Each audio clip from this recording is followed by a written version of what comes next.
അപ്പോൾ guys mummy ഇതേ മാങ്ങ അരിഞ്ഞ് എന്തോ പ്ലാനിങ്ങിലാണ്. മമ്മി എന്ത് ചെയ്യാൻ ഈ മാങ്ങ നമ്മൾ അരിഞ്ഞ് ഇത് ഒന്ന് ആവി കയറ്റി വെയിലത്ത് വെച്ച് ഉണങ്ങും. ഈ ഉണങ്ങണ എന്തിനാണെന്നറിയാമോ? മാങ്ങ ഇല്ലാത്ത സമയങ്ങളിൽ നമുക്കിത് ഉണങ്ങി എടുത്ത് പാകത്ത് വെച്ച് കഴിഞ്ഞാൽ മാങ്ങയ്ക്ക് പകരം നമുക്ക് പച്ചമാങ്ങയ്ക്ക് പകരം ഇത് 2 കഷ്ണം എടുത്ത് ഉപയോഗിച്ചാൽ നമുക്ക് കറി വയ്ക്കാം. അപ്പോൾ അതിന് വേണ്ടിയിട്ട് നമ്മളിത് ആ പണിയാണ് ചെയ്യണത്. മാങ്ങ ഇത് 4 മാങ്ങ ചെത്തി. അല്ല മമ്മി, അപ്പോൾ ഇത് ആവി കയറ്റണേ എന്തിനാ? ചുമ്മാ ചുമ്മാ വെച്ച് കഴിഞ്ഞാൽ ചിലപ്പോൾ കുത്തിപ്പോവും. അപ്പോൾ ഇത് ഒന്ന് ആവി കയറ്റുവാണെങ്കിൽ കുത്തൂല. കുത്തിപ്പോകാതിരിക്കാനാണ് നമ്മൾ ഒരു മിനിറ്റ് 2 മിനിറ്റ് കൂടുതൽ വെള്ളം തിളപ്പിച്ച് ഇഡ്ഡലി പാത്രത്തിൽ വാരി വെച്ചാൽ മതി. അതിൽ കൂടുതൽ വെച്ചേക്കണ്ട. കാരണം മാങ്ങ ആയതുകൊണ്ട് പെട്ടെന്ന് വെന്ത് പോകും.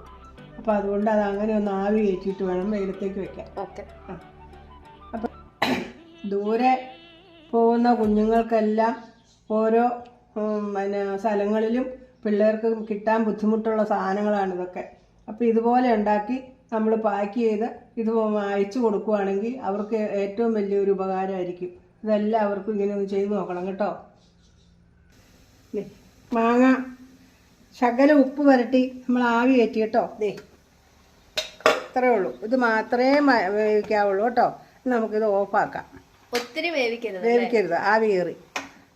ഓഫ് ചെയ്തു. ഇനി നമ്മൾ നല്ല വെയിലത്തങ്ങ് എടുത്തിടണം. 3 ദിവസം കഴിയുമ്പോൾ ഇത് ഉണങ്ങി കിട്ടും.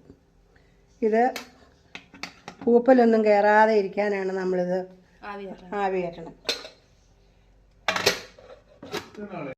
അപ്പോൾ ഗൈസ് മമ്മി ഇതേ മാങ്ങ ഉണങ്ങാനായിട്ട് ഇട്ടിട്ടുണ്ട്.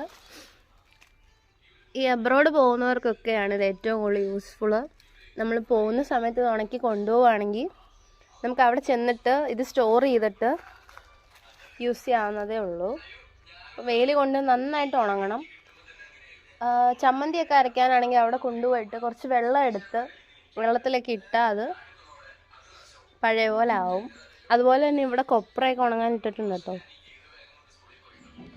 അപ്പം ഇതാണ് മാങ്ങ ഉണങ്ങിയത്. ഇനി ഇത് ഉണങ്ങിക്കഴിയുമ്പോൾ വീഡിയോ വേറെ അപ്ലോഡ് ചെയ്യാം.